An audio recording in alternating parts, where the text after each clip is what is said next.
JRBT group D ফলাফল ৭ অথবা ৮ তারিখ। মন্ত্রিসভার সিদ্ধান্ত সহ একাধিক বিষয় নিয়ে মন্ত্রী সুশান্ত চৌধুরীর সাংবাদিক সম্মেলন। Bureau report, Tripura news 8। আমাদের রাজ্য মন্ত্রী পরিষদের বৈঠকে সিদ্ধান্ত গ্রহণ করা হয়েছে proposal for filling up of 9 various category of posts under directorate of information technology. Information technology দপ্তর, তথ্য প্রযুক্তি আমাদের খুবই গুরুত্বপূর্ণ ভূমিকা পালন করে থাকে এবং এই দপ্তর সিদ্ধান্ত গ্রহণ করেছে, রাজ্য মন্ত্রী পরিষদ অনুমোদন দিয়েছে যে 8 জন senior information officer SIO group A সেখানে নিয়োগ করবে এবং একজন lower division clerk LDC group C সেটা নিয়োগ করবে। টোটাল 8+1 = 9। এই 9খানা পোস্ট খুব শীঘ্রই ইনফরমেশন টেকনোলজি দপ্তর থেকে নিয়োগ করা হবে। Senior information officer senior informatics officer information officer সেটা আইসিএ তে চলে আসে। Senior informatics officer group A আর লোয়ার ডিভিশন ক্লার্ক একজন এবং এসআইও সিনিয়র ইনফরমেটিক্স অফিসার 8 জন। টিপিএসসি সেটা নিয়োগ করবে আর ক্লার্ক জেআরবিটি নিয়োগ করবে একজন, আর 8 জন আমাদের যে সিনিয়র ইনফরমেটিক্স অফিসার টিপিএসসি পরীক্ষার মাধ্যমে সেটাকে নিয়োগ করবে। এই সিদ্ধান্তগুলো বর্তমানে রয়েছে। আমাদের গতকালকে লম্বা খুব ক্যাবিনেট বৈঠক ছিল, কারণ আপনারা জানেন যে প্রবল বন্যার কবলে পড়ে সারা রাজ্য বিধ্বস্ত হয়েছে। বিভিন্ন জেলায় রিলিফ ক্যাম্প সেখানে তৈরি করা হয়েছে টেম্পোরারি। হাজার হাজার মানুষ সেই রিলিফ ক্যাম্পে আশ্রয় নিয়েছে নিজের জীবন বাঁচানোর, এবং ইতিমধ্যে কেন্দ্রীয় সরকার থেকে একটা প্রতিনিধি দল আমাদের রাজ্যে এসছে। সারা রাজ্যে তারা ঘুরে ক্ষয়ক্ষতির পরিমাণ কত হতে পারে সেটা কেন্দ্রীয় সরকারের কাছে রিপোর্ট প্রদান করবে। মাননীয় মুখ্যমন্ত্রীর সঙ্গে তারা বৈঠক করেছে এবং আমি রাজ্য মন্ত্রী পরিষদের তরফ থেকে রাজ্যের এই যে 32 জন মানুষ মারা গেছেন এবং তাদেরকে সাহায্যের জন্য আমাদের প্রধানমন্ত্রী আর্থিক রাশি ঘোষণা করেছেন, তার জন্য মাননীয় প্রধানমন্ত্রীকে ধন্যবাদ জানাচ্ছি। যেভাবে এই ডিজাস্টারে মাননীয় মুখ্যমন্ত্রীর নেতৃত্বে সারা রাজ্যের প্রশাসন কাজ করে মানুষকে রিলিফ প্রদান করেছে এবং অধিকাংশ মানুষকে অক্ষত রাখতে পেরেছে, তার জন্য আমরা মন্ত্রী পরিষদের তরফ থেকে মাননীয় মুখ্যমন্ত্রীকে এবং রাজ্যের প্রশাসনের আধিকারিকদেরকে, প্রশাসনকে অনেক অনেক ধন্যবাদ জ্ঞাপন করছি। কারণ ইতিহাস বলে যে বিগত কয়েক দশকে এত বড় বন্যা বা ফ্লাড রাজ্যের মানুষ পরিলক্ষিত করেনি। যা ড্যামেজ হয়েছে আপনারা সাংবাদিক বন্ধুরা জানবেন। গতকাল বিভিন্ন দপ্তরের সেক্রেটারিরা, আধিকারিকরা প্রেজেন্টেশনের মাধ্যমে সেটা মন্ত্রী পরিষদকে সেটা তার তথ্য প্রদান করছিলেন যে ত্রিপুরা তিলে তিলে তৈরি করা আজকে 3 দিনের ফ্লাডে, 4 দিনের ফ্লাডে যা ক্ষয়ক্ষতি হয়েছে সেটা আমাদের অনেকটাই পিছিয়ে দিয়েছে, রাজ্যের উন্নয়নের গতিকে অনেকটাই পিছিয়ে দিয়েছে। ক্ষয়ক্ষতির পরিমাণ ইতিমধ্যে মাননীয় মুখ্যমন্ত্রী ঘোষণা করেছেন প্রায় 18,000 কোটি টাকা ছাড়িয়ে যাবে। মাননীয় মুখ্যমন্ত্রী 15,000 বলেছেন, কিন্তু যা হিসাব আসছে তারও সেটা বৃদ্ধি হতে পারে। রাস্তাঘাট, পাওয়ার মানে বিদ্যুৎ, কৃষিক্ষেত্রেই ক্ষয়ক্ষতির পরিমাণ প্রায় 3,500 কোটি টাকা। এআরডিডি, আমাদের পিডাব্লিউডির রাস্তা, national highways, NH roads, water রিসোর্সের যে এমআই স্কিমগুলো, হাজার হাজার কোটি টাকা সেখানে ক্ষয়ক্ষতি হয়েছে। তো স্বাভাবিকভাবেই ক্যাবিনেট মিটিংয়ে সে বিষয় নিয়েও আলোচনা হয়েছে। তাই খুব বিস্তারিত ক্যাবিনেট মিটিং ছিল, প্রায় 4 ঘন্টা ব্যাপী ক্যাবিনেট মিটিংয়ে। আরও অনেক এজেন্ডা রয়েছে। আমি আজকে গুরুত্বপূর্ণ বিষয়গুলো নিয়ে আলোকপাত করেছি, যে সিদ্ধান্তগুলো।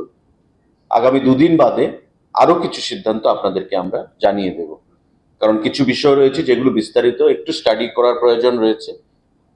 তারপরে আগামী সোমবার কি মঙ্গলবার দিন আরেকটা সাংবাদিক বৈঠক ডেকে আপনাদেরকে সেটা আমার তরফ থেকে সরকারের তরফ থেকে জানিয়ে দেওয়া হবে। যে সিদ্ধান্তগুলো কর্মসংস্থান সম্পর্কে জড়িত এবং জিআরবিটি গ্রুপ ডি যে আমাদের এক্সাম হয়েছিল, সেই জিআরবিটি গ্রুপ ডি সম্পর্কে সর্বপ্রথমেই আপনাদেরকে আমরা সেটা সংবাদ দিয়েছি যে আগামী 7 কিংবা 8 তারিখে তার ফলাফল বেরোবে। রাজ্যের মন্ত্রী পরিষদের বৈঠকে মাননীয় মুখ্যমন্ত্রীর নেতৃত্বে সেটা সিদ্ধান্ত গৃহীত হয়েছে। Proposal for creation and filling up of 51 different categories of posts in the tourism department under Directorate of Tourism Department. 51 খানা বিভিন্ন ক্যাটাগরির পোস্ট আমাদের পর্যটন দপ্তর সেখানে দীর্ঘদিন ধরে খালি অবস্থায় আছে, আমাদের প্রয়োজনীয়তা রয়েছে। এবং সাংবাদিক বন্ধুরা নিশ্চয়ই জানবেন যে আইসিএ ডিপার্টমেন্ট, আগে সেটা আইসিএটি ছিল, informational cultural and tourism department, সেই আইসিএ দপ্তর থেকে ট্যুরিজমটাকে আলাদা করা হয় এবং বর্তমানে ট্যুরিজমের যে স্টাফ রয়েছে তা অনেক আইসিএ দপ্তর থেকে ডেপুটেশনও রয়েছে। তাই ট্যুরিজম দপ্তরকে, যেহেতু আগামী দিনে ট্যুরিজমকে নিয়ে রাজ্য সরকার, ভারতবর্ষের সরকার নতুন চিন্তা ভাবনা করছে, জোর দিচ্ছে, অর্থ প্রদান করছে এবং ট্যুরিজমকে আরো বিশ্ব দরবারে, ভারতবর্ষে রাজ্যের, আমাদের ত্রিপুরা রাজ্যের ট্যুরিজমকে বিশ্ব দরবারে তুলে ধরার প্রয়াস চলছে বিভিন্নভাবে। তার জন্য ম্যান পাওয়ার রিক্রুটমেন্টের সেখানে সিদ্ধান্ত গ্রহণ করা হয়েছে, কারণ আমাদের সেখানে শর্টেজ রয়েছে ম্যান পাওয়ার।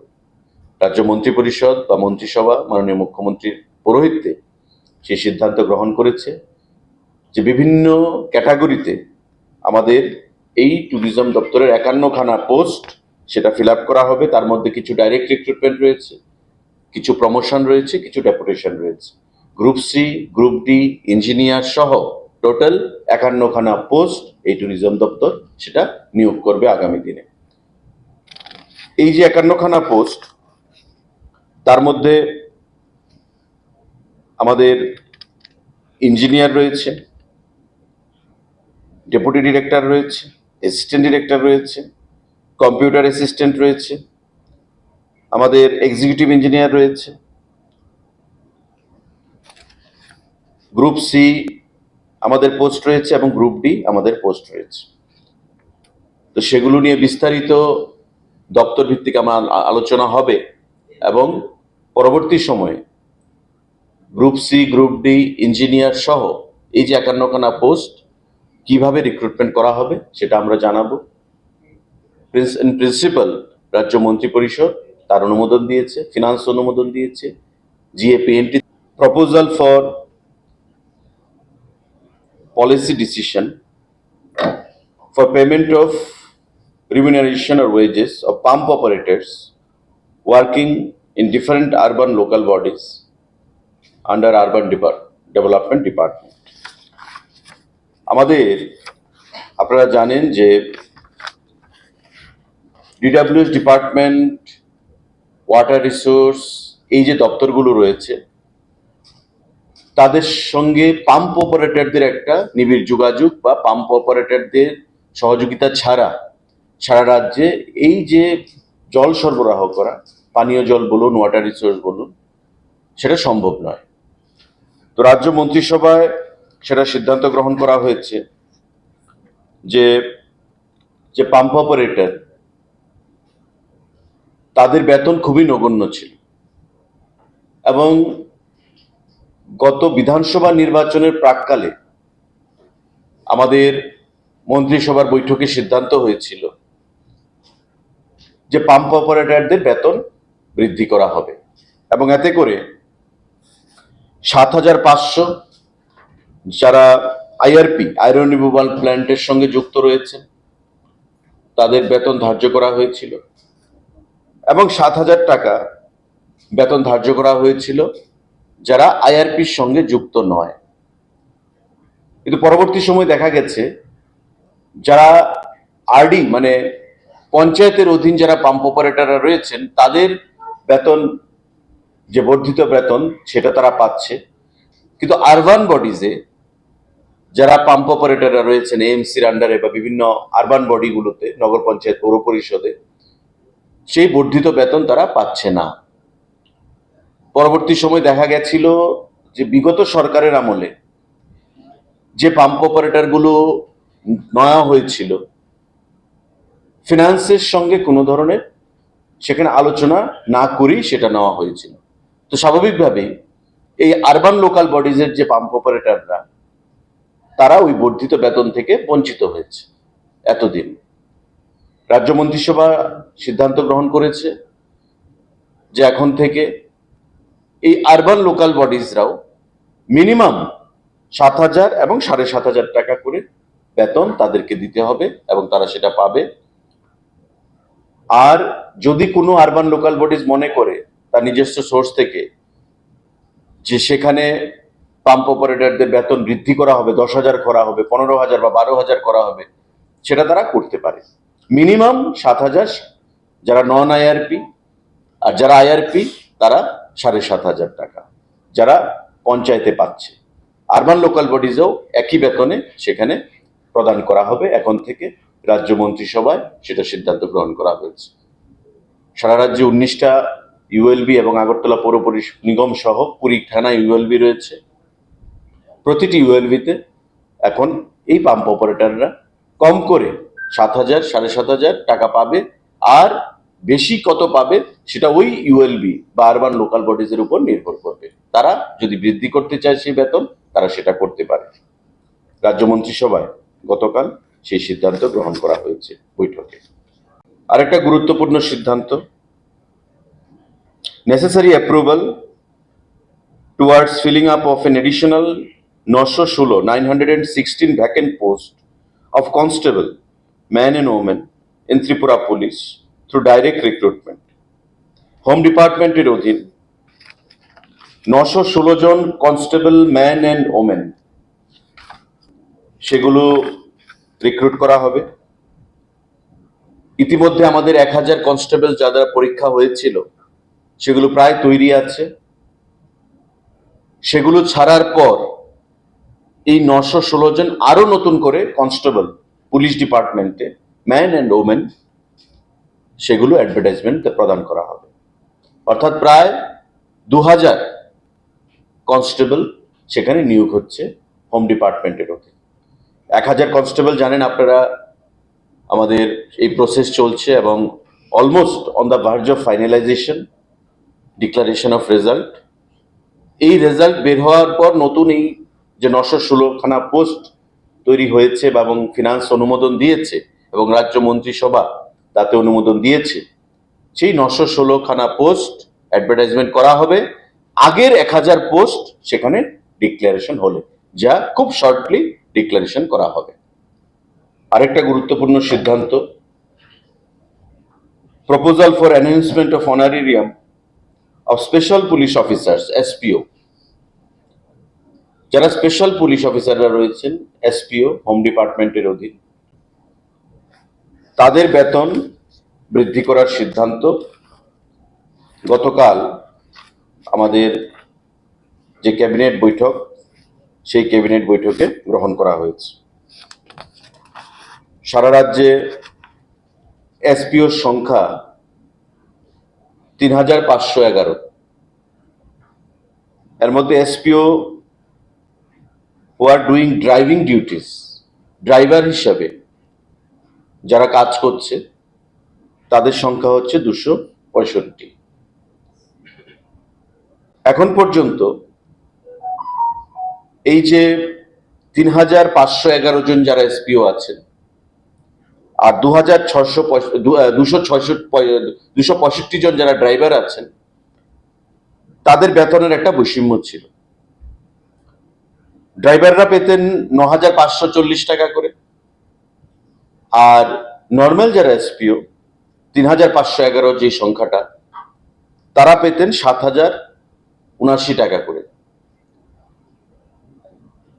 হোম ডিপার্টমেন্ট সিদ্ধান্ত দিয়েছে বা প্রপোজাল পেশ করেছে ক্যাবিনেটের কাছে এবং মাননীয় মুখ্যমন্ত্রী এবং মন্ত্রী পরিষদের বৈঠকে গতকাল সিদ্ধান্ত হয়েছে যে এখন থেকে এসপিওদের বেতন থাকবে একটা ফ্ল্যাট, ড্রাইভার বলুন বা সাধারণ এসপিও বলুন, অ্যান্ড সেটা হবে 12,000 টাকা। অর্থাৎ এখন থেকে এসপিওদের বেতন সারা রাজ্যে 12,000 টাকা হিসাবে সেখানে ধার্য করা হয়েছে। রাজ্য মন্ত্রী পরিষদের বৈঠকে সেই সিদ্ধান্ত গ্রহণ করা হয়েছে। এটি সম্পন্ন হয়েছে মাননীয় মুখ্যমন্ত্রীর পৌরোহিত্যে। এই ক্যাবিনেট মিটিং এ গুরুত্বপূর্ণ কিছু সিদ্ধান্ত গৃহীত হয়েছে। তাতে সব থেকে যেটা বড় সিদ্ধান্ত, যে জিআরবিটি গ্রুপ ডি যে এক্সাম হয়েছিল, 2,500 পরীক্ষার্থীদেরকে সিলেকশন করা হয়েছে এবং 7 কিংবা 8 তারিখ সেপ্টেম্বরে সেই রেজাল্ট ঘোষণা করা হবে। সমস্ত কিছু তৈরি আছে, আগেই আমাদের করার কথা ছিল, কিন্তু লোকসভা নির্বাচন, পঞ্চায়েত নির্বাচন, কোড অফ কন্ডাক্ট, যা নির্বাচন কমিশনের আচরণবিধি, এগুলো লাগু ছিল। তারপর আমাদের অনাকাঙ্ক্ষিত বন্যা, রাজ্যের হাজার হাজার মানুষ সেই বন্যার কবলে, এবং তার থেকে পরিত্রাণ আমরা পাইনি এখনো। প্রশাসন মানুষকে পরিত্রাণ দেওয়ার জন্য কাজ করছে, কিন্তু দীর্ঘদিন ধরে যে জিনিসটা পেন্ডিং, রাজ্য মন্ত্রিসভায় সিদ্ধান্ত গ্রহণ করা হয়েছে যে আগামী 7 কিংবা 8 তারিখ এই জিআরবিটির রেজাল্ট ঘোষণা করা হবে। তো যারা পরীক্ষা দিয়েছেন, একটা উৎকণ্ঠার মধ্যে আছেন, বা বরাবরই আমাদেরকে সামাজিক মাধ্যমে, ফোনে, বিভিন্নভাবে সংবাদপত্রগুলোর মাধ্যমে জিআরবিটির পরীক্ষার ফলাফল নিয়ে সেখানে উদ্গ্রীব হয়ে বসে আছেন, তাদের জন্য সেটা সুখবর। যারা সফলতা লাভ করবেন তাদেরকে সবাইকে রাজ্য মন্ত্রী পরিষদের তরফ থেকে আমরা অগ্রিম অনেক অনেক শুভেচ্ছা জ্ঞাপন করছি। 7 কিংবা 8 তারিখে জিআরবিটির রেজাল্ট সেখানে ঘোষণা করা হবে। রাজ্য মন্ত্রিসভায় সেই সিদ্ধান্ত গ্রহণ করা হয়েছে।